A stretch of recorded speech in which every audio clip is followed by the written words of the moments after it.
This is nuts because the One Piece flag, the Straw Hat Jolly Roger, is trending in Indonesia right now, and it's used as a symbol for freedom and liberation against the current supposed tyranny of the current president and the government of Indonesia. And it's to the point now where they actually may ban the One Piece flag, the Jolly Roger, the Straw Jolly Roger, in Indonesia, or anything that, let's say, relates to One Piece, as terrorism. And this is all happening before the Indonesian Independence Day, which is on August 17th. So here we go, because this caught my attention, and I'm flabbergasted right here. Here's why One Piece anime flag is being pegged a threat in Indonesia. Citizens have been raising the One Piece anime flag from the popular anime along Indonesia's national flag ahead of the country's 80th Independence Day. Indonesian citizens caught hosting the iconic One Piece anime flag ahead of 80th Independence Day.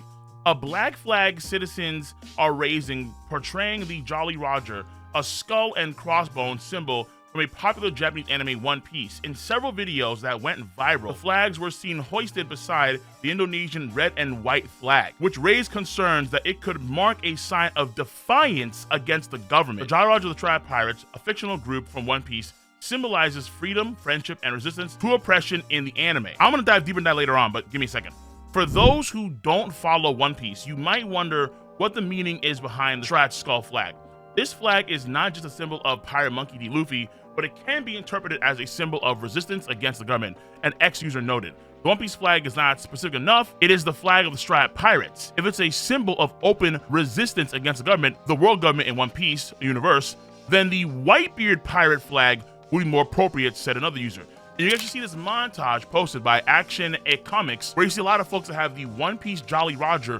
One person even has a small Whitebeard Jolly Roger. Some are Indonesian, some of them are not Indonesian. It's kind of confusing there. So I'm not too sure how accurate this is per se. But this is something that is currently trending right now, and it is pretty shocking to see this play out. Later on in the article, they say this: many online users initially thought that the act of flying non-national flags in Indonesia is illegal. However, Indonesian law does not explicitly ban the display of organizational or cultural symbols on private property, but it does require the Indonesian flag to be given the highest position of honor when flown alongside others. At least that was up until we had further news from the Human Rights Minister of Indonesia that apparently said, and we have another article here, and I quote, "The government reserves the right to ban the Straw Hat Pirates flag from the Japanese series One Piece from being flown during Indonesia's 80th Independence Day anniversary." So it seems to be on the 17th specifically, where he said that he could possibly ban that flag.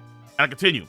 In his written remarks on Sunday, the minister explained that prohibiting the flag is an important step to protect national symbols and demonstrate respect for the country. His statement came in response to a recent online trend where Indonesian netizens have been sharing photos and videos of the fictional flag flying on homes, vehicles, and in public spaces as the anniversary approaches. So this is radical news to me, because we're mostly One Piece fans on this channel, and obviously one of the core tenets of the story of One Piece is freedom, and it's one of many core tenets of the series. Things like friendship and nakama, the identity of family, what that really means for an individual and or groups. Obviously a core theme of the Straw Hat Crew of dreams. Another core theme is self-acceptance of who you are as an individual, and how this, and despite flaws, you will find people in your life that will support you and be behind you if you make the effort and find opportunities. So like, there are a lot of core tenets and themes about One Piece that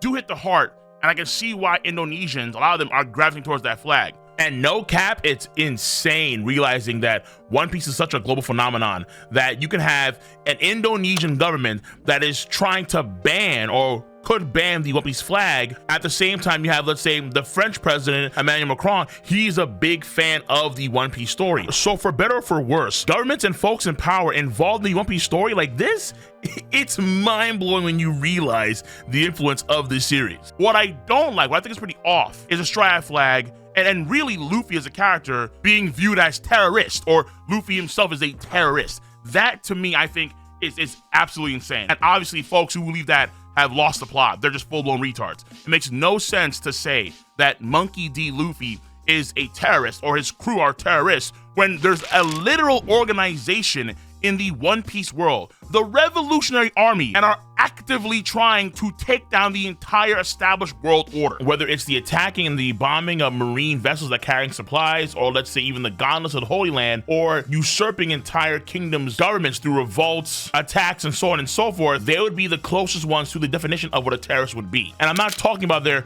justifications, because obviously the established order in the world of One Piece is very messed up, and they don't target non-combatants at large. For the most part, they focus people in power, but you do have non-combatant nobles and royalty. There's a good chance that many non-combatant nobles and royals were forced into prison and probably killed during the Eight Kingdom Revolt. So again, it's not one-to-one terrorism, but among the groups that we've seen in the story so far, they would probably fit the bill the best. And what folks kind of forget when they do things like label Luffy and his crew as terrorists is that they tend to forget Luffy's objectives when he goes from place to place to place. Just how if someone is killed, it matters a lot why they were killed.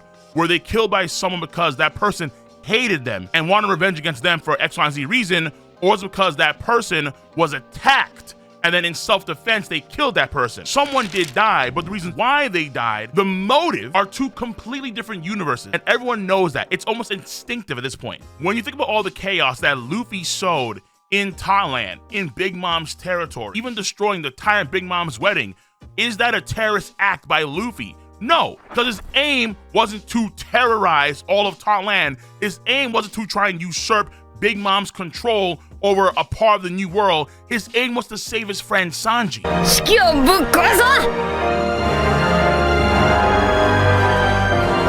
That was it. Cut and dry. And the same thing goes for Robin. In Enies Lobby, when Luffy tells Usopp to shoot that flag, he's telling him in the process of trying to save Robin. The world government, the overarching opposition force of the story, was preventing Luffy from getting to Robin. In the iconic lineup of CP9 versus the Straw Hats, he asks Robin, "What do you want to do?" If Robin pulls an Akira and says, "Leave me alone! Leave me alone!" then the arc plays out differently. But Robin has that line, "I want to live Ikitai," and then the Straw Hats make their play. Ikitai!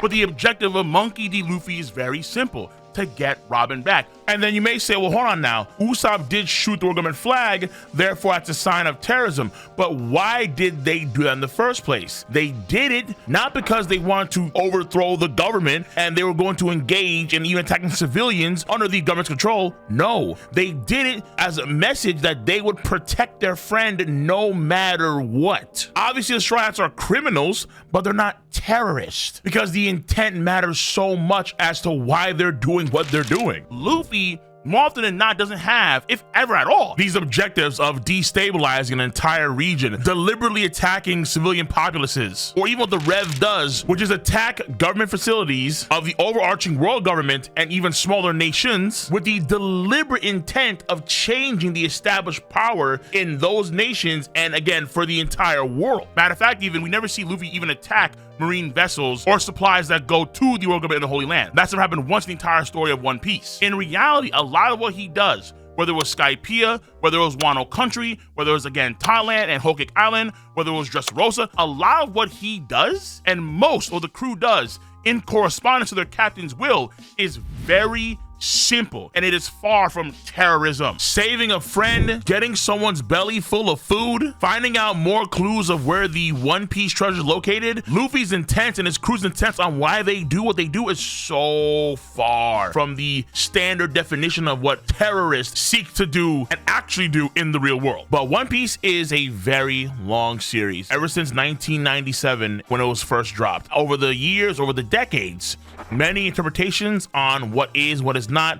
There was going to ebb and flow over the course of time. So even though it is very powerful to see a lot of Indonesians rep the One Piece flag strong, as far as I understand, their president was at least a supposed war criminal, and there is a lot of censorship that goes on in the country As an American, I am not familiar at all with Indonesian politics, but I'm a One Piece dude, One Piece sage, a One Piece savant. With the little that I know so far about what's going on in Indonesia, they should probably be repping the Revolutionary Army flag and not the Whitebeard pirate flag or the Straw Hat pirate flag. Wait a minute, KingOfLightning, are you nitpicking the flag that they're choosing to represent their freedoms and their desire for change? Correct, sir. But it's nowhere near as iconic, not even close as iconic as the Straw Hat flag. The freedom, the friendship, the nakama, the underlying themes, to an extent they are there. Though I'll say this one more time, saying that Luffy, for those that keep on saying this, saying that Luffy is a terrorist, way off base, completely out of pocket. You don't understand the character,